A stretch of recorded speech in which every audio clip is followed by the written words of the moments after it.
Bonsoir à tous, ravi de vous retrouver pour ce nouveau live startup sur Lucide.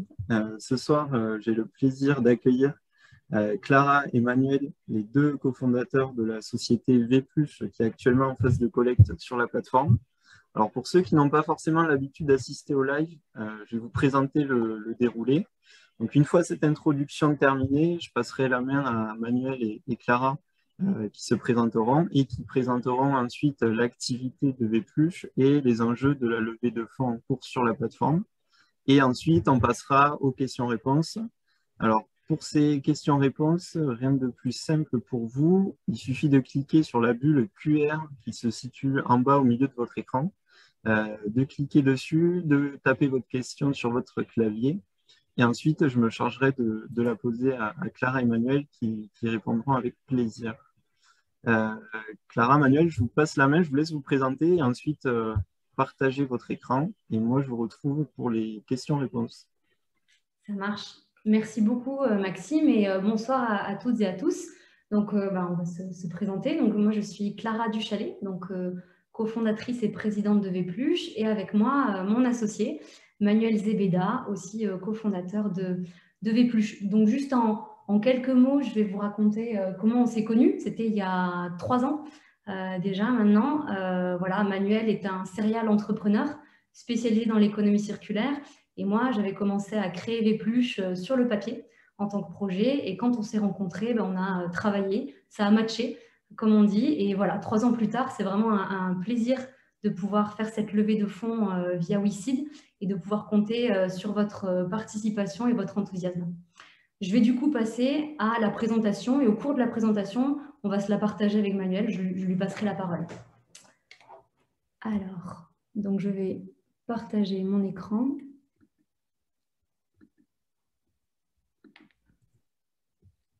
Partager l'écran. OK. Donc, si là, tout se passe bien, vous êtes censé voir notre présentation. Bon. Maxime, c'est OK? Parfait. Super. Et encore bienvenue. Merci d'être là ce soir. Donc, Manuel et moi sommes là pour vous présenter en quelques minutes Vplus, qui est une société d'économie circulaire appliquée aux biodéchets. Donc, les biodéchets, c'est tout ce qui est déchets organiques, épluchures, marcs de café, poissons. Bref, c'est tout ce qui aujourd'hui constitue une partie importante des poubelles en France et dans les autres pays. Et c'est surtout quelque chose qui a de la richesse. Vraiment, la matière organique, c'est à la base des vitamines, un fertilisant. Et donc nous, notre ambition, notre vocation avec Manuel, c'est de pouvoir détourner cette matière de la poubelle pour lui donner une seconde vie sous forme de terreau écologique. Alors, on a aussi d'autres impacts chez Vplus, puisqu'on se définit aussi comme une société à impact, qui a envie d'avoir un impact positif sur l'environnement et la société.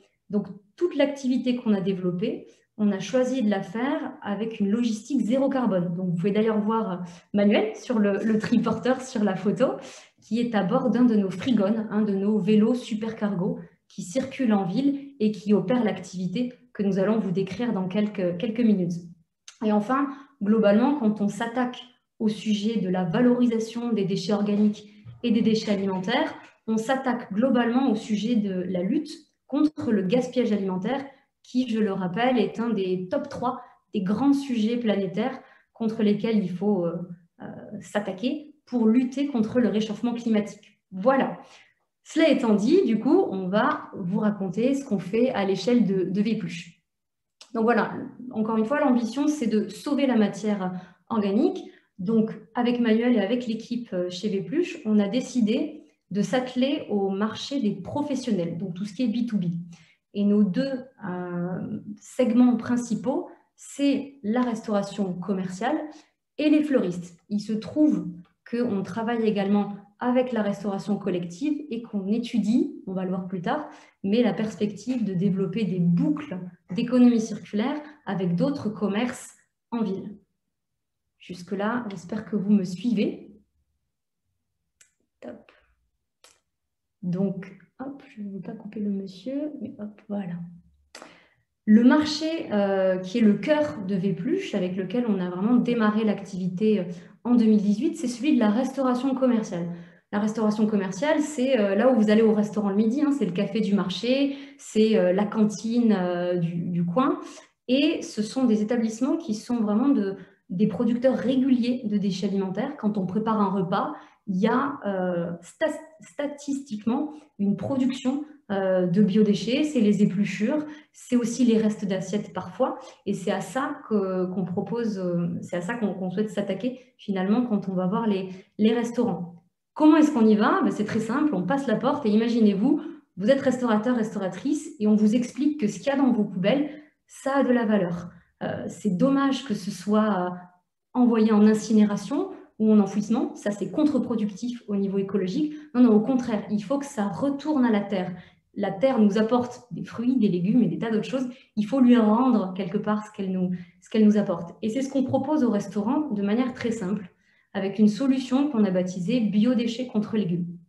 Donc le principe, c'est qu'on collecte gratuitement, et ça on est les seuls à le faire, on collecte gratuitement tous les biodéchets des restaurants commerciaux, à une seule condition, qu'ils souscrivent à notre pacte d'économie circulaire. Quel est-il? Celui de nous acheter des produits alimentaires en provenance de producteurs et de fournisseurs. Donc ils vont nous acheter des fruits, des légumes, des patates, des carottes, des œufs, et quand nous leur livrons ces produits, avec le vélo d'ailleurs que vous voyez sur la slide, on récupère au passage les biodéchets. Et finalement, c'est le fait de pouvoir faire deux actions en un seul passage qui permet de proposer un service à la fois innovant, à la fois écologique et à la fois compétitif, puisque ces structures ne vont pas payer pour la valorisation des biodéchets. En revanche, elles vont payer pour les fruits et légumes, mais qui restent à des tarifs compétitifs. Et c'est cette boucle d'économie circulaire qui séduit beaucoup de restaurants. Et sur une zone donnée, on arrive à convaincre 15 à 20% des restaurants, ce qui est assez conséquent. Et le but, c'est aussi d'optimiser la logistique, de mailler le territoire. Juste passer la solution écologique. Oui, merci Maëlle. Effectivement, quand on engage les restaurants dans une démarche éco-responsable, évidemment, c'est bien de le faire, mais c'est encore mieux de le montrer qu'on fait les choses bien. Donc, on les accompagne au niveau communication et marketing en proposant ce qu'on a appelé des solutions éco-visibles. Donc, on va leur offrir des sacs de terreau tous les mois qui sont issus de leurs propres biodéchets, qui vont pouvoir eux-mêmes offrir à leurs clients. On va leur fournir un macaron qui certifie que dans cet établissement, on composte les épluchures. Et également, on va parler d'eux, évidemment, sur les réseaux sociaux, ce dont les restaurants, en général, sont assez friands, puisque leur clientèle est de plus en plus sensible aux questions écologiques. Tu veux rajouter quelque chose? Non, c'est bon. Alors, je passe à la deuxième boucle que nous avons créée grâce au Covid. Bon, c'est un peu curieux de le dire comme ça, mais il est vrai que, imaginez-vous, en mars 2020, 99% de nos clients ont fermé. Bon, voilà, je passe, mais ça nous a poussé à être encore plus créatifs et à nous adapter. Et c'est là qu'on est allé à la rencontre des fleuristes de la ville qui sont de gros producteurs de biodéchets. Alors, on ne le sait pas toujours, mais oui, les fleuristes produisent beaucoup de déchets verts. Donc, c'est les branches, les feuilles, les fleurs fanées. Et tout ça, voilà, ça crée du volume dans les poubelles, ça oblige des camions de la ville à passer, collecter. Bref, il y a encore une fois du gaspillage qui est fait, alors que les déchets verts peuvent retourner à la terre et faire partie de notre processus de transformation des biodéchets en terreau. Donc, qu'est-ce qu'on propose aux fleuristes? On leur propose deux choses. La première, c'est de leur livrer le terreau écologique que l'on fabrique à partir des biodéchets de la restauration et de leurs propres biodéchets. Donc, c'est un terreau qui est, on reviendra dessus, je ne vais pas anticiper une partie du discours de Manuel, mais voilà, c'est un produit qui est écologique et qui est français, et ça les séduit déjà fortement. Et la deuxième chose qu'on leur propose, c'est finalement de boucler la boucle en collectant l'intégralité de leurs déchets verts. Et ainsi, les fleuristes sont capables de dire, bah, voyez, madame, monsieur, quand vous venez acheter une plante, un pot dans mon magasin et que vous repartez avec un sac de terreau, bah, vous repartez avec un sac où moi-même j'ai contribué, pour lequel moi-même j'ai contribué grâce au recyclage de mes déchets verts. Évidemment, on accompagne également les fleuristes sur les solutions de communication, de marketing. On leur propose des publicités sur lieu de vente dans les magasins, qui expliquent qu'eux recyclent leurs déchets verts, etc. Voilà. Et pour vous donner un exemple concret, à Paris, il y a 600 fleuristes. Paris est la première couronne. Et en 2 mois, à peine, on a convaincu 30%, presque 40% de ces fleuristes d'adhérer à cette boucle, ce qui représente à peu près 200 établissements. Tu veux ajouter quelque chose? Non. Alors, mais du coup, je vais laisser la parole à Manuel pour entrer un peu plus en détail sur l'envers du décor, les coulisses. Bonjour à tous. Bon, Clara vient de vous expliquer finalement toute la partie front office, la partie commerciale, comment on le présentait, quel était notre pitch, etc. Maintenant, moi, je veux vous expliquer un peu l'envers du décor. Quand on a créé la société, on s'est dit il faut bien apprendre le métier et pour ça, il faut pouvoir faire nous-mêmes. Donc, on a étudié pendant 3-4 mois la méthanisation. Ça aurait été d'utiliser les biodéchets pour en faire de l'énergie, mais on a préféré le retour direct à la terre parce qu'on veut pouvoir montrer finalement le résultat des efforts qui sont faits par nos clients. On veut pouvoir leur montrer concrètement, comme l'a dit Clara, en leur montrant voilà, concrètement, voilà un sac de terreau et ça, c'est le résultat de vos efforts. Alors pour ça, on n'a pas choisi la microméthanisation, mais on a choisi le compostage. Et donc, on a monté une petite usine. On s'est dit, bon, ben voilà, déjà, ce qui est important, c'est qu'on puisse sortir un produit normé. Et du coup, on a été vers un process industriel à base de composteurs dits électromécaniques. C'est-à-dire que le compostage, si vous le faites à ciel ouvert avec des andins, etc., ça prend 6 mois. Là, en 15 jours, vous voyez sur l'image la photo, en une quinzaine de jours, on introduit les biodéchets, on le mélange avec du mulch de bois, avec des granulés, et puis, au bout de 15 jours, ressort un compost qu'on va laisser ensuite en maturation pendant 2 mois. Et là, ce qui est formidable, c'est qu'on voit je dirais, une matière concrète qui sort du composteur qui va permettre de fabriquer du terreau. Alors, juste une aparté, on aurait pu s'arrêter à la revente de compost, mais le compost, ça ne vaut pas très cher. Et donc, on a tout de suite identifié le fait qu'on aurait plus de valeur ajoutée en prenant ce compost, en le mélangeant avec de la terre végétale, on en fait un terreau qui est lui-même normé. Et donc, en plus de ça, on peut directement aller voir ensuite les fleuristes, les grossistes, les jardineries. Là, j'avais la semaine dernière un rendez-vous avec une très grosse jardinerie sur la région parisienne et ils me disaient, mais votre produit, il est unique. Parce qu'il y a une histoire derrière à raconter et c'est ce qui plaît finalement à nos clients potentiels.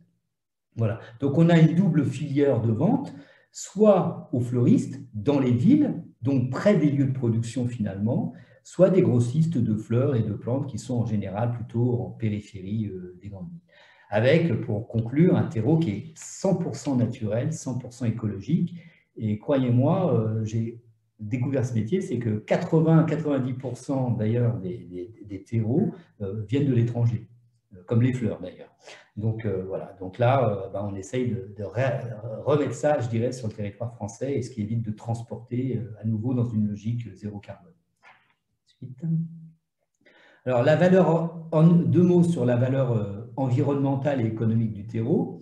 Donc, comme je l'ai dit, terreau versus compost, parce que tout simplement, une meilleure valeur ajoutée, c'est un produit écologique, il est 100% français, utilisable en agriculture biologique.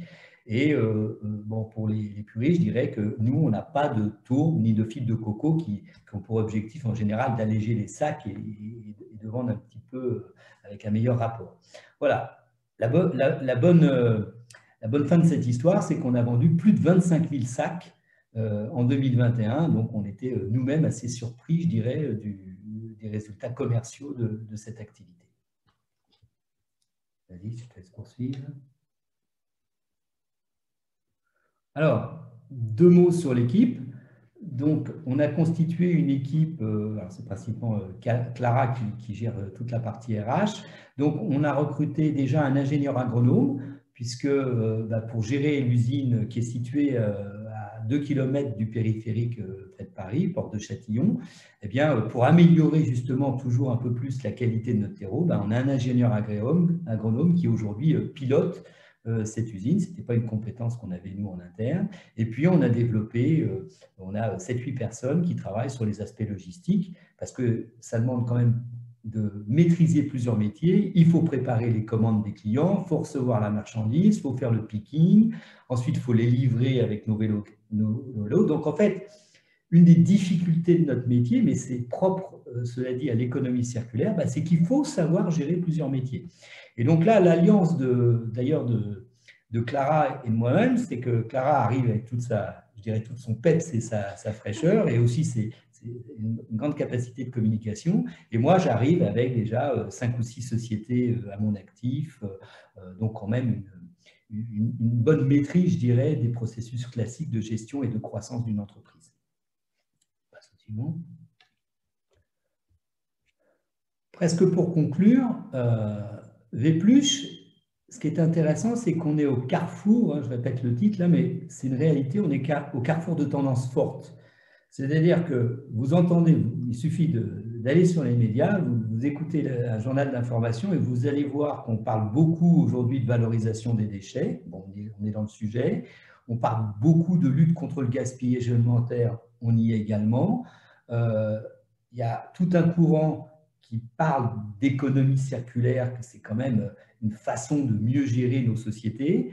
On parle aussi beaucoup de logistique urbaine, de l'encombrement des villes avec les camions, etc. Et on parle aussi d'essayer de gérer nos achats, non pas avec des achats à travers le monde, mais beaucoup, si c'est possible, en local, voire en hyper-local et en circuit court. Et puis, dernière, notre liste, l'entrepreneuriat féminin qui est représenté par Clara. Donc, comme vous pouvez constater, ces différents sujets sont très attractifs pour les médias. Donc, en fait, bien que nous soyons une jeune société, on est déjà passé sur les grandes chaînes de télévision, dans les grandes chaînes de type Brut ou Bismart sur Internet. Donc, en fait, on a toujours des raisons de figurer dans les médias et bien évidemment, ça nous aide au niveau commercial puisque ça booste notre notoriété tout simplement et les gens nous disent tiens, on a vu votre présidente Clara, on l'a vu dernièrement sur France 2 et je crois que… Peut-être que certaines d'entre vous nous ont vu passer, alors c'était 1 minute, mais ça fait son petit effet sur France 2 et on est repassé sur France 2 là, bientôt, et bientôt sur Bismart si vous regardez et également France 3, un reportage assez court d'1 minute aussi est bientôt en diffusion. Donc, on vous communiquera la date exacte à travers forcément une news WICID. Je te laisse passer la suivante avant de passer aux questions. Voilà. Pour peut-être conclure, on a un modèle qui est un modèle récurrent et réplicable. Alors, pourquoi récurrent? Parce que des biodéchets, il y en a toujours, et que quand on signe avec un fleuriste, un restaurant, et demain de la restauration collective, c'est tous les jours qui génèrent des biodéchets. Donc, une fois qu'on est implanté, on peut travailler 2 ans, 3 ans, 4 ans, et d'une manière très régulière. Donc, moi, j'ai toujours beaucoup aimé les business récurrents parce qu'on n'a pas à trouver chaque mois un nouveau chiffre d'affaires. On a un parc client qui nous assure un chiffre d'affaires pendant au minimum 6 mois. Donc, ça, c'est le premier point. Le deuxième point, c'est que la réplication aussi de notre modèle est intéressante. C'est-à-dire qu'on a testé, par exemple, sur Paris-Ouest, je dirais, nos 2 boucles d'économie circulaire. Ça fonctionne. C'est aussi l'objet pour lequel on est face à vous aujourd'hui. Derrière, l'objectif, c'est tout simplement de reprendre ce modèle et maintenant, on va faire Paris-Est, Paris-Nord, etc. Et d'ailleurs, on s'implante sur Lyon. Donc, on a démarré par la partie collecte des déchets verts. Et donc, notre modèle, il va fonctionner de la même façon sur Lyon et après-demain sur Nantes, sur Bordeaux. La seule chose, notre seule contrainte, c'est qu'il nous faut des villes avec une certaine densité de commerce, de restaurants. Et donc, je dirais que toute ville qui a plus de 100, 120 000 habitants est éligible au modèle Vépluche. Et dernier point, moi, j'ai une double expérience de développement international. J'ai beaucoup voyagé à travers l'Europe, par exemple. Je pense que des villes comme Barcelone, Madrid, Berlin, Milan, Rome, toutes ces villes-là se posent les mêmes questions. Et donc, à chaque fois, il faudra peut-être l'adapter. Et je pense aussi que dans quelques années, on pourrait se développer d'une manière très intéressante à l'international. on répond à des besoins qui sont universels finalement. Voilà, je vous laisse poser vos questions. Donc, pour conclure aussi en complément de ce qu'a très justement dit Manuel, on voulait tous les deux vous remercier déjà d'assister à ce live, de suivre tout ce qui se passe sur WeSeed. Et pour ceux qui ont peut-être déjà investi dans Vplush, on vous remercie vraiment chaleureusement et on espère que ce live sera l'occasion d'inciter d'autres personnes à rejoindre la boucle et l'aventure Vplush. Merci. Super. Merci Clara, merci Manuel pour cette présentation très claire et complète. On va passer aux questions-réponses. Alors, il y a déjà beaucoup de questions en attente, donc je vais aller assez vite. Mais je vais quand même rappeler, pour ceux qui sont arrivés en cours de route, si jamais vous souhaitez poser votre question, c'est dans la bulle QR en bas de votre écran. Vous cliquez dessus, vous tapez votre question sur votre clavier ou sur votre smartphone. Et ensuite, je me chargerai de la poser à Clara et Manuel. Alors, je vais commencer par les premières questions. Bon, la première question, la plus ancienne, d'un WeSeeder qui se demande où pouvons-nous acheter votre terreau? Où pouvez-vous acheter notre terreau? Alors, aujourd'hui, nous vendons le terreau sur la région parisienne, Île-de-France, et sur la région lyonnaise. On a fait le choix de vendre le plus possible en local, là où nous sommes implantés, tout simplement pour éviter le transport. Alors, plus précisément, si vous résidez du coup dans ces villes, vous pouvez aller voir, j'ai envie de vous dire, chez tous les fleuristes. Non, je rigole quand même pas. Mais si vous voulez précisément les adresses, tout est sur notre site, vplush.fr/fleuriste au pluriel. Il y a la carte interactive avec tous les points de vente de Vplush, enfin, du terreau Vplush.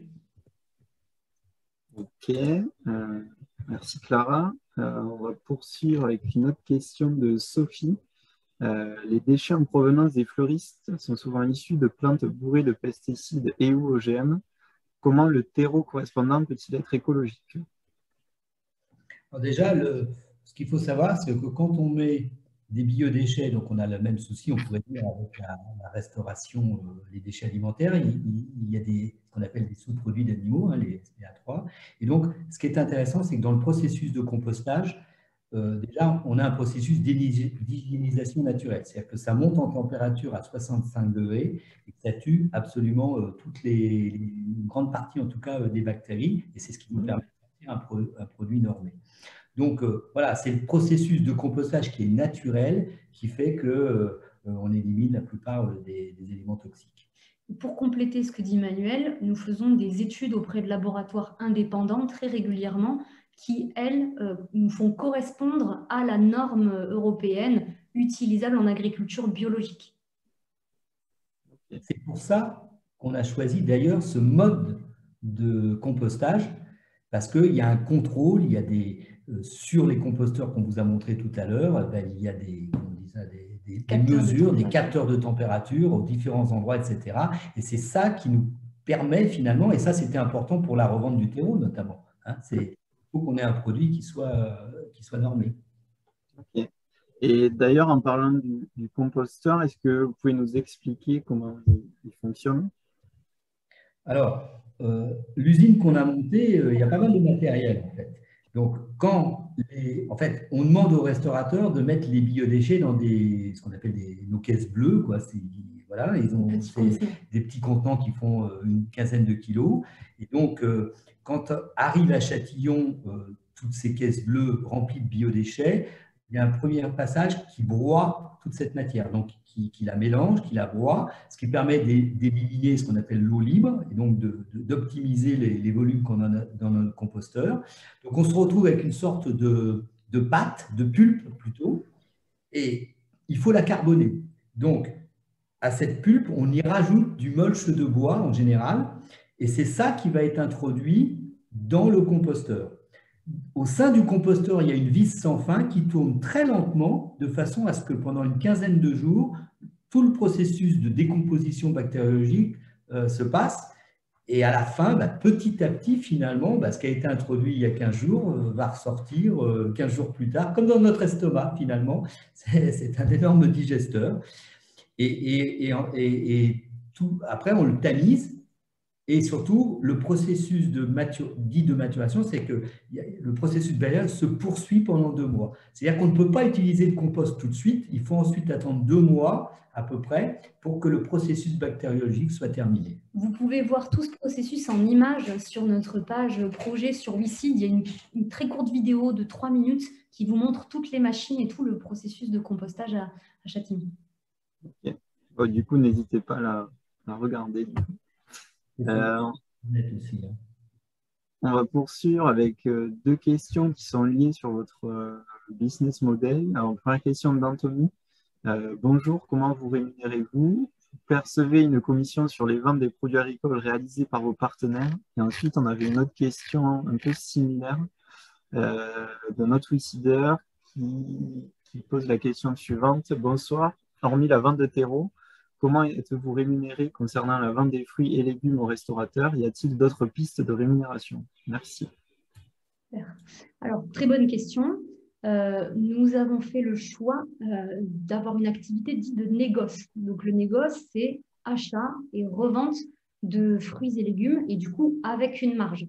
Donc, comment est-ce qu'on se rémunère? C'est tout simplement, on va acheter un produit 1 € et on va le revendre 1,25 €. Nous, ce qu'on cible comme marge, c'est effectivement voilà, 25% en moyenne.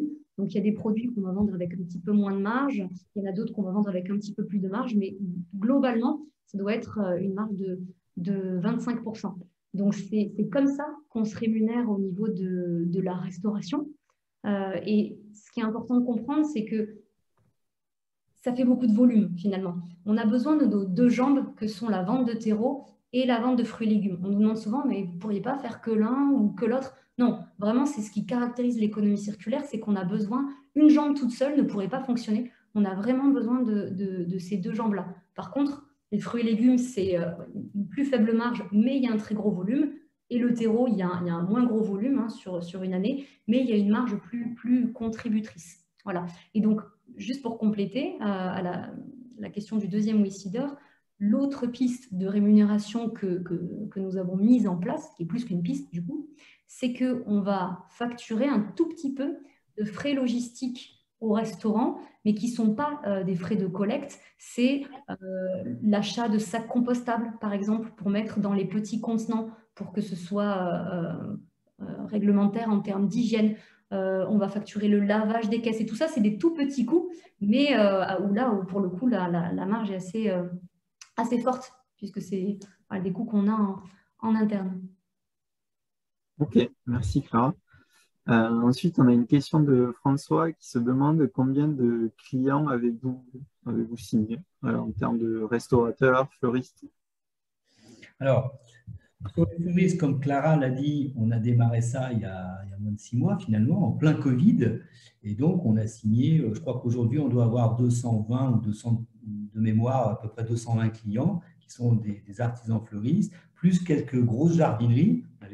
On a signé aussi des grossistes aragistes qui étaient intéressés par diffuser notre terreau, ce qui fait qu'en clients finaux, il y en a peut-être plus, mais on ne sait pas forcément les identifier. Donc, on va dire que les 250 clients, le chiffre que je cite, ce sont les clients répertoriés dans notre base de données. Hein. Je ne parle pas des ventes indirectes. Au niveau des restaurants, c'est plus faible, pour une raison très simple. Déjà, comme vous le savez, on a été quand même très, très embêtés par le Covid. Je dirais juste avant le Covid, on avait à peu près 60 clients, mais 60 clients uniquement sur Boulogne-Billancourt, ici les Moulures, donc 2 villes à proximité qui touchent le périphérique de Paris. Et donc, quand ça s'est réouvert, on a réussi à récupérer, je crois, 75% de nos clients avant Covid. Petit à petit, c'est remonté en puissance. Donc aujourd'hui, on doit avoir à peu près 60 ou 70 clients restaurants, mais sur une zone géographique qui est petite. Pour vous donner un ordre d'idée, Paris, c'est 12 000 restaurants. Alors que nous, notre prospection, on l'a fait sur 600 ou 700 restaurants. Donc, c'est bien l'objet de la levée de fonds. C'est qu'aujourd'hui, il nous faut mettre sur le terrain des équipes commerciales qui vont rentrer dans les 10 000 restaurants, leur expliquer notre boucle d'économie circulaire. Et là-dessus, si on avait le même taux qu'on a eu sur Boulogne-Billancourt, on aurait 2000 clients. Mais il nous faut quand même des moyens financiers pour pouvoir faire ça. Merci Manuel. Ensuite, une seconde question de François qui se demande quels sont les prochains recrutements prévus ou en cours. Alors, on a déjà commencé certains recrutements là, il y a à peine un mois ou deux. On a surtout besoin de personnes en logistique qui vont vraiment opérer l'activité. Donc, on a besoin de préparateurs de commandes, on a besoin de livreurs, on a besoin de livreurs-collecteurs chez les fleuristes. Donc là, les recrutements ont déjà eu lieu.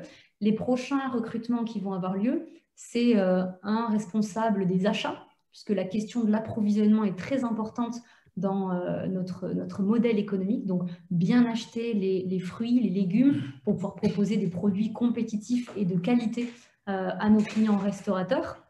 Et puis, les autres postes à venir concernent encore une fois la logistique. Donc, comme on va créer finalement des hubs logistiques en ville, on imagine créer par exemple sur Paris 4 à 5 hubs, donc des petites plateformes logistiques, on va avoir besoin de responsables qui vont piloter le hub au niveau opérationnel. Donc après, il y aurait plein d'autres postes que je pourrais vous citer, mais c'est les principaux qui sont à venir. Ok. On va poursuivre avec une question. Alors, c'est 3 questions sous une question d'Anthony. Je vous l'ai dit. Avez-vous développé une solution permettant aux particuliers de stocker leurs déchets afin d'espacer les collectes? Par ailleurs, travaillez-vous avec des collectivités comme les cantines scolaires, par exemple? Et enfin, imposez-vous un cahier des charges à vos partenaires producteurs, agriculture bio ou raisonnée? Allez, bon, sinon c'est une chacun. Alors, au niveau des particuliers, on a envisagé, à un moment donné, on a fait une très courte expérimentation, biodéchets contre légumes à l'échelle des particuliers, mais on doit vous avouer que ça n'a pas pris.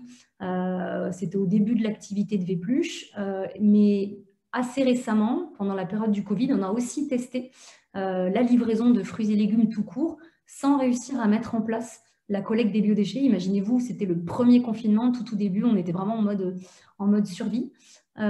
Et assez récemment, on a fait le choix de clôturer ce marché des particuliers pour vraiment nous concentrer sur celui des professionnels, tout simplement parce que chez les particuliers, la récurrence est moins forte, les volumes sont moins importants, et du coup, c'est compliqué de trouver un bon modèle économique pour les particuliers. En revanche, ce que je peux vous dire, c'est qu'on les traite, entre guillemets, à travers les épiceries vrac avec qui on travaille. Donc ça, c'est des expérimentations, c'est à petite échelle. Il y a des épiceries vrac qui nous achètent des fruits et légumes et qui font point d'apport volontaire pour les biodéchets des habitants, enfin de leurs clients du quartier. Et donc nous, on récupère les biodéchets des particuliers à travers les professionnels. Mais c'est vraiment notre ambition de rester au niveau des professionnels. Je vais répondre sur la restauration collective. C'est un marché qu'on avait commencé à explorer, mais là aussi, le Covid nous a heurté de plein fouet, puisque la plupart des établissements ont fermé. Et aujourd'hui, ce n'est pas notre top priorité parce que toute la restauration collective, ils ont un sérieux souci quand même sur leur propre modèle avec le télétravail, des pertes de chiffre d'affaires, etc. Donc, je pense qu'on y viendra. Surtout, ce qui est intéressant, c'est qu'eux, ils ont une vraie obligation de collecte et eux, ils payent pour qu'on leur collecte leurs biodéchets. Donc, on pourrait rajouter par exemple une source de revenus qui a un abonnement de travailler comme les collecteurs de biodéchets classiques. Et en tout cas, pour l'instant, on ne s'y est pas véritablement attaqué. Ce n'est pas le bon timing, tout simplement. Et je vais répondre à la dernière question sur le cahier des charges aux partenaires producteurs. Oui, on a un cahier des charges que l'on travaille avec nos fournisseurs et nos producteurs. Mais aujourd'hui, il faut comprendre que chez Vépluche, on ne vend pas que du bio ou que du local. C'est une grosse partie de nos approvisionnements. Mais si on proposait que du bio ou que du direct producteur, on fermerait la porte à de nombreux restaurateurs et restauratrices qui travaillent des produits qui ne sont pas forcément toujours de saison. Donc, on a choisi, nous, d'élargir notre gamme parce que, voilà, on a choisi des biodéchets, si vous voulez, et non pas celui que du pur bio. En revanche, ce qui se passe de manière assez nette, c'est que comme on connaît nos volumes et comme notre modèle est assez prédictif, finalement, on sait que X clients vont nous donner Y kilos de légumes à livrer, hein, concrètement, on est capable d'aller voir de plus en plus de producteurs en direct, voire en hyper direct, en parlant avec des agriculteurs urbains. Et donc là, on peut faire des deals encore plus poussés sur des produits avec 0 pesticides, par exemple, qui ne sont pas forcément bio, mais qui sont de très bonne qualité. Et ça plaît énormément aux restaurants qui peuvent mettre aussi un visage derrière le fruit et le légume. Okay. Merci à tous les deux. On va continuer avec une question de Sophie. Au moment de l'échange légumes-déchets, comment est respectée la sécurité sanitaire? Les déchets des uns voisinent avec les livraisons de fruits et légumes des autres? Donc, très, très bonne question. Évidemment, on ne peut surtout pas envisager de risquer des contaminations croisées. En France, c'est très réglementé. Donc, nous, ce qu'on a mis en place au niveau de Vépluche déjà, c'est qu'on ne fait pas de collecte en contenant ou en benne. Il faut vous imaginer que ce sont de tout petits contenants qui sont ce qu'on appelle des caisses crocodiles. Donc, des petites caisses, comme a dit Manuel, qui contiennent à peu près 15 kilos, qu'on prend vraiment à 2 bras. Ce n'est pas un gros bac qu'on roule. Et on impose au restaurant de mettre des sacs compostables à l'intérieur. Donc, on a dit, c'est pas 0 déchet et tout. Mais en termes d'hygiène, c'est obligatoire pour éviter tout risque de contamination. Donc, on demande au restaurant de mettre les biodéchets dans le sac, de nouer le sac. La caisse se referme, elle est hermétique. Donc, la collecte se fait de façon hygiénique. Et à l'intérieur de nos véhicules, tous les fruits et légumes sont aussi mis dans des caisses qui sont distinctes, ce n'est pas du tout les mêmes couleurs, ce n'est pas du tout les mêmes formats. Et comme ça, il y a une séparation physique entre les fruits et légumes et entre les caisses de biodéchets. Et il y a une marche en avant de rangement dans le véhicule pour que ça ne puisse pas se croiser. Ok, merci Clara. Une autre question de Sophie qui se demande comment sont sourcés les produits que vous vendez. Alors du coup, comme c'est moi qui m'occupe des approvisionnements chez Vépluche, je vais aussi répondre. Comment sont sourcés les produits que nous vendons? Il y a plusieurs sources. Alors au début, on a travaillé plutôt avec des grossistes dans la mesure où on démarrait. Donc on avait des volumes qui étaient encore instables. On ne savait pas combien on allait livrer exactement. Donc les grossistes nous ont accompagnés dans la montée en puissance. Mais de plus en plus assidûment, on travaille avec des producteurs. Donc par exemple, nous, ça c'est depuis le début, on a noué un partenariat avec la coopérative Bio Île-de-France qui regroupe une 60aine d'agriculteurs de la région Île-de-France et chez qui on passe des commandes plusieurs fois par semaine. Donc là, voilà, c'est du direct producteur. Et finalement, c'est les restaurants qui choisissent s'ils veulent acheter des produits dits conventionnels ou des produits dits bio et locaux. Et de plus en plus, on va chercher du direct producteur, même s'il n'est pas bio.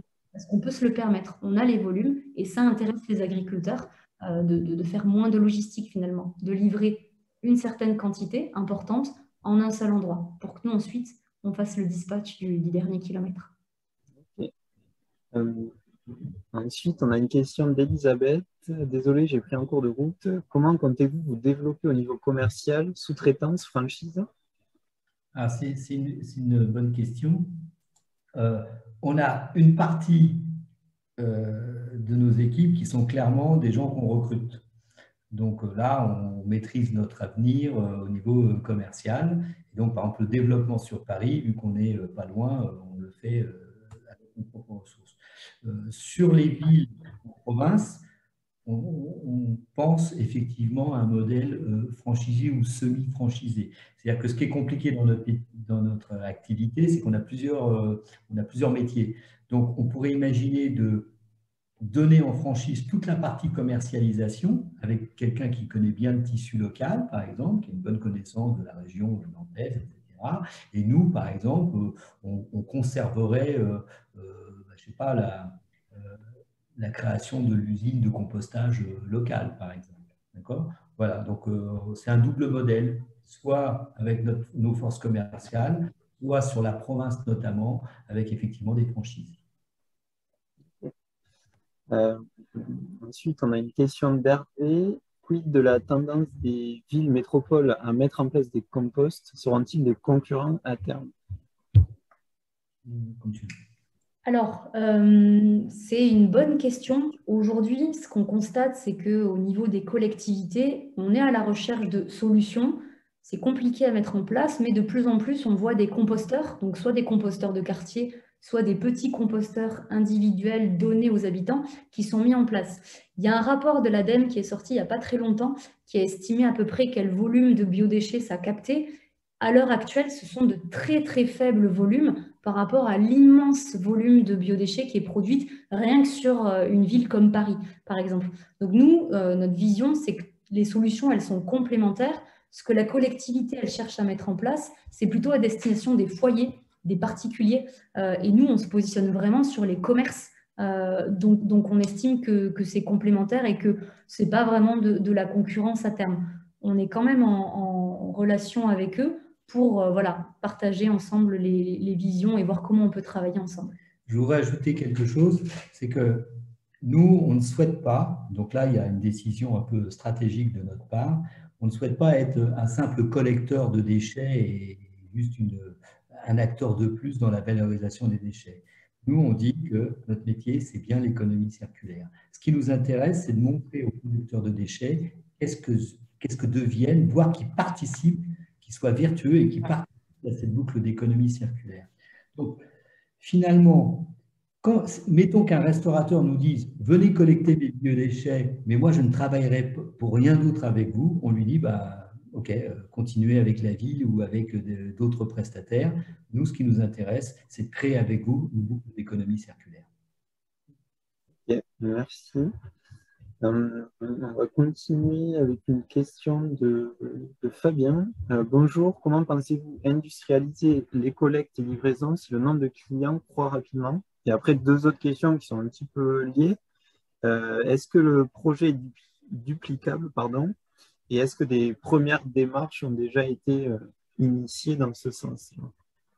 Alors, je vais répondre. Donc, en fait, c'est déjà industrialisé. Ce qu'on a fait depuis 3 ans, bon, parce qu'on y a mis les moyens financiers, c'est-à-dire que le fait même d'avoir créé une usine, notre start-up serait probablement passée par des accords avec d'autres sociétés. Donc nous, on a vraiment créé l'usine pour justement le faire tester justement ce mode industriel. Donc aujourd'hui, ce qui est pas mal dans notre modèle, c'est qu'il suffit de rajouter, peut-être un raccourci un peu faible, mais il faut qu'on rajoute des composteurs au fur et à mesure qu'on augmente nos volumes. Donc, une fois qu'on a le bâtiment, qu'on a les broyeurs, qu'on a les gerbeurs, etc., les tapis roulants, après, à partir de là, si je traite par exemple 500 kg au jour et que j'ai besoin un peu plus tard d'en traiter 800 kg, bah, je rajoute un composteur. Et quand je passe à 1200 kg, je rajoute à nouveau un composteur. Donc, la montée en puissance en termes de volume de biodéchets, on le fait tout simplement en faisant grossir une première unité de compostage. Et comme on ne veut jamais être trop loin des producteurs, bah, si jamais je prends l'exemple de Paris, on pourrait imaginer qu'on a une usine de compostage dans le sud de Paris et une autre dans le nord de Paris, ce qui nous évite de transférer trop de volume trop loin. En plus, avec les embouteillages parisiens, vous vous doutez qu'on va économiser de l'argent. D'accord ? Voilà. Donc, c'est en ça qu'on peut se développer à la fois sur une grande métropole et ensuite au sein d'autres métropoles. Alors, une petite ville, enfin une ville moyenne, ne nécessitera que peut-être 3 ou 4 composteurs. Ça suffit. Sachant, le dernier point, c'est qu'on travaille aussi avec des partenaires. C'est-à-dire que quand on a des pics et qu'on n'a pas le matériel pour les traiter, eh bien, en fait, ils viennent nous chercher nos excédents de biodéchets et eux-mêmes, là, cette fois-ci, ça part souvent en méthanisation. Donc, on a trouvé, en plus de ça, un exutoire pour le jour où on est coincé parce qu'on n'a tout simplement pas reçu la dernière machine. Ok, et du coup, il y a Fabien qui a posé la question précédente qui complète en disant merci pour la réponse, je ciblais plutôt les moyens de transport. Le vélo est-il suffisant? Non, il a raison. Le modèle idéal pour nous, si prenons une ville comme Lyon ou un grand arrondissement comme le 15e, en fait, nos vélos cargo se déplacent très bien dans un rayon de 2 km. Donc, par exemple, Paris, c'est 12 km de large, ça veut dire qu'il nous faut deux hubs, je dirais, pour couvrir. Et au-delà de 2 km, on va utiliser des petits goupils ou des équivalents. Un goupil, c'est une camionnette électrique. Voilà, c'est une camionnette électrique. Et du coup, là, on va faire entre 2 et 4 km. Donc, clairement, notre tactique, c'est de créer ce qu'on a appelé des hubs dans lesquels tous nos clients sont à moins de 4 km de rayon. Les 2 premiers kilomètres, on le fait en vélo cargo, et les 2 kilomètres suivants, on va le faire avec un petit camion qui est léger, 100% électrique et qui peut quand même se faufiler dans le trafic plus facilement. L'idée, c'est d'abandonner les très gros camions, quoi. Vous avez vu, quand les gros camions s'arrêtent pour livrer des fruits et légumes, bah, c'est je sais pas, 5 tonnes, il encombre la rue, etc. Nous, ce n'est pas le cas. Point très, très important, surtout pour les Parisiens, je connais moins bien la province, mais les embouteillages, c'est infernal. Et donc là, aujourd'hui, on peut utiliser les pistes cyclables. C'est-à-dire que nos vélos cargo ont moins d'1 mètre de large et donc ont été validés par les villes pour pouvoir passer sur les pistes cyclables. Et en ça, on gagne beaucoup de temps. Par contre, la contrainte, il ne faut pas qu'on soit trop loin, sinon on pédale trop. Ok. Ensuite, une question d'Hervé. Quelle capacité votre usine peut-elle accepter en termes de volume, facilité de réplication des usines? Aujourd'hui, on doit traiter 5 à 600 kg jour. Demain, si je rajoute un composteur, je rajoute 200 ou 250 kg par jour. Donc, en fait, la capacité, on la fait croître au fur et à mesure qu'on a des besoins. C'est scalable, quoi. C'est d'ailleurs aussi pour ça qu'on n'a pas été vers la microméthanisation, parce que là, pour créer une usine de microméthanisation, c'est tout de suite, il faut, je crois, 1 million de tonnes. Enfin, je n'ai plus le chiffre en tête, mais on est sur des échelles beaucoup plus importantes, bien qu'on parle de microméthanisation. Puis le deuxième point, c'est qu'on est obligé d'être beaucoup plus loin par rapport au centre-ville des villes. Il ne faut pas oublier une chose, c'est que quand on transporte des biodéchets, on transporte 75% d'eau. Donc, franchement, l'idéal, c'est de les traiter le plus près possible de là où ils sont produits. Okay, merci Manuel. Ensuite, on a deux questions de David. Bonjour à vous deux, super projet. Quels sont vos plus gros risques à moyen et long terme? Quelles sont les barrières à l'entrée pour vos concurrents ou potentiels concurrents? Quels sont nos plus gros risques et quelles sont les barrières à l'entrée? Alors, je vais commencer par les barrières à l'entrée. Comme je l'ai dit à un moment donné dans la présentation, on est aujourd'hui la seule société qui est capable de proposer un service écologique gratuit à destination des commerces urbains. Et ça, c'est une vraie motivation à s'engager dans une démarche éco-responsable. Si vous allez voir la plupart de nos concurrents, qui ont tout mon respect, ils vont vous facturer une prestation de collecte, ce qui est juste dans la mesure où vous déplacez un véhicule, vous déplacez une personne, et du coup, forcément, ça a des coûts. Mais nous, on a choisi de compenser ces coûts justement en vendant des produits. Donc ça, en termes de barrière à l'entrée, c'est une barrière d'ordre économique, ou plutôt d'ordre de modèle économique. Donc c'est une innovation de procédé. C'est la première des barrières. Donc voilà, le côté, on propose une boucle d'économie circulaire complète à destination des commerces. Oui, je dirais que au début, quand on a cherché d'ailleurs nos premiers investisseurs, beaucoup ont, entre guillemets, calé sur le fait qu'ils nous disaient, mais il va falloir que vous maîtrisiez plusieurs métiers. On a dit oui, mais quand on fait de l'économie circulaire, on n'a pas trop le choix. Donc en fait, on a quand même un métier, je dirais presque industriel, hein, puisque faire du compostage à une certaine échelle, c'est vraiment de l'industrie, la petite industrie, mais ça reste de l'industrie. On a un métier de logistique urbaine, oui, il faut organiser des tournées, tout ça c'est un vrai métier, hein, c'est la logistique du dernier kilomètre, donc c'est le deuxième métier. On a un troisième métier qui est lié aussi à l'Internet, c'est qu'on a une plateforme d'e-commerce finalement, de façon à ce que nos clients restaurateurs se connectent et commandent avec une application qu'on leur a mis à disposition. Donc ça, c'est un troisième métier. Puis on a un quatrième métier, c'est qu'il a fallu aussi trouver les filières de distribution du terreau. Donc pour ça, là, c'est un métier commercial finalement, et on a monté. Donc, quand on réunit tout ça, finalement, aujourd'hui, on est les seuls à savoir faire ces 4 métiers. Au début, on dirait que ça a été un mix de notre courage et de l'expérience business.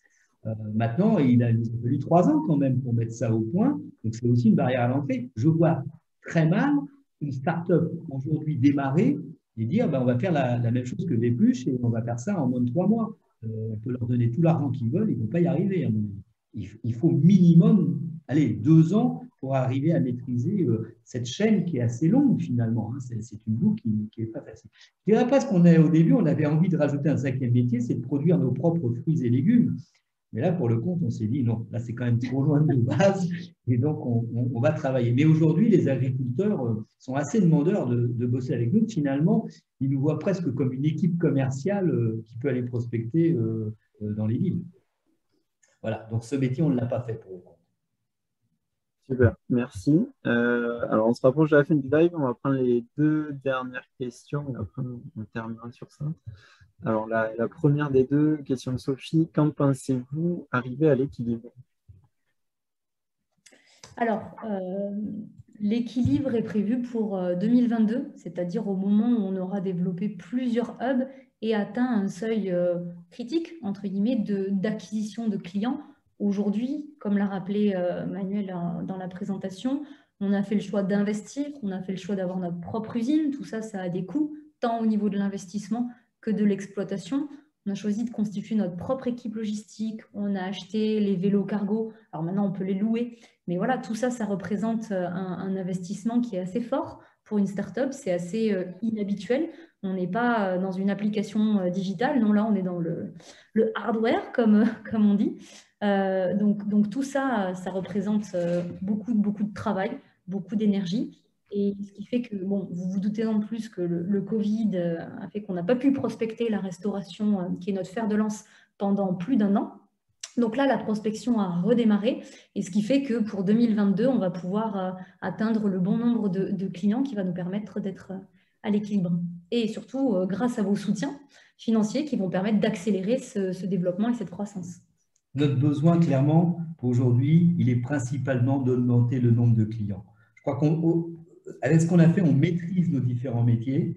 Donc maintenant, notre souci, c'est qu'il faut absolument qu'on passe à 200, 300, 400 clients. Et à partir de ce moment-là, il y a une grande partie de nos coûts fixes qui vont aller pouvoir, ne serait-ce que les salaires du management aujourd'hui, sur 70 clients de restauration, c'est clair, on ne peut pas les couvrir. Donc, il faut qu'on augmente le nombre de clients. Donc, la première grande étape, c'est notre développement commercial. Tout ce qu'il y a derrière va suivre finalement d'une manière mécanique et parce qu'aussi on le maîtrise. Donc, on n'a vraiment aucun souci logistique. Notre développement, pour moi, j'ai les yeux rivés sur le développement commercial actuellement parce que je pense que c'est le nerf de la guerre. Plus de clients et là, tout va se résoudre. Et du coup, Manuel, vous répondez un petit peu en partie à la dernière question qui est la suivante. Quels sont les besoins exacts qui seront couverts grâce à la levée de fonds en cours sur WeSeed notamment? Je dirais qu'on a 2 types d'investissements. On a constitué une équipe commerciale avec tout ce qui va avec, donc on a besoin d'investir dans les hommes quelque part. Donc ça, c'est probablement 60% de l'argent que nous recevrons sera consacré aux hommes, simplement. Et puis 40%, c'est soit du matériel de type les matériels de transport. Chaque vélo cargo coûte 18 000 € quand même. Donc, vous voyez, que je rajoute du matériel, à chaque fois, il faut réinvestir, même si une partie, on pourra le faire en leasing. Il nous faut des camions, etc. Et puis, une autre partie, c'est ce dont on a parlé, c'est les composteurs. C'est-à-dire qu'il y a un moment, oui, si je récupère 2 tonnes tous les jours, il faut que je puisse traiter cette matière. Même si, à un moment, on peut décider de mettre la pédale douce de dire, par exemple, on ne va traiter que 60% des volumes collectés et les 40% iront à des partenaires. Mais en fait, quand ça va à des partenaires, ce qui est un peu normal, ils nous font payer la valorisation. Donc, nous, on a un arbitrage. C'est que soit on le fait en interne avec nos propres moyens, donc grosso modo, on fait grossir notre usine, ou demain peut-être nos 2-3 usines, soit on peut l'externaliser, mais à ce moment-là, eux-mêmes ont des coûts et donc ils nous facturent.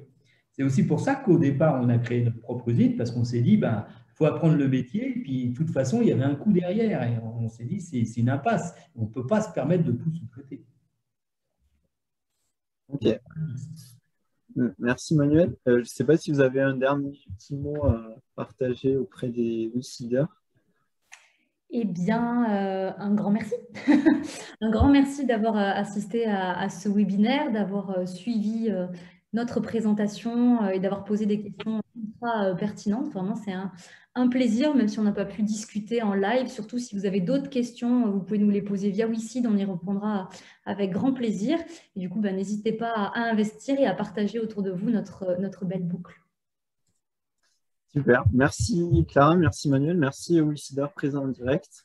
Pour ceux qui sont arrivés en retard, le replay sera disponible normalement dès demain sur votre page Wicid.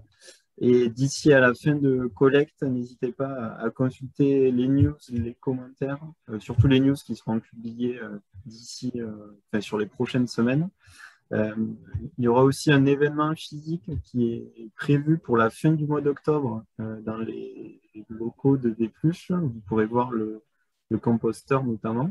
On est en train de définir la date définitive, mais voilà, ça serait le 28 ou le 29 octobre, si je ne me trompe pas. Voilà, donc soyez attentifs aux prochaines newsletters, aux news, aux commentaires. Et je vous rappelle aussi qu'on approche de la fin d'année et que la collecte est éligible à la défiscalisation sur l'impôt sur le revenu. Donc, ça vous permet de déduire 25% du montant net investi de votre impôt. Voilà. Et voilà, si vous avez des questions complémentaires qui vous viennent, n'hésitez pas à les poser dans l'espace commentaire. Clara et Emmanuel se feront un plaisir d'y répondre comme ils le font depuis plusieurs semaines, depuis le lancement de la campagne. Voilà, merci à tous et à bientôt pour un nouveau live sur Wicid. Merci, bonne soirée. Merci, au revoir.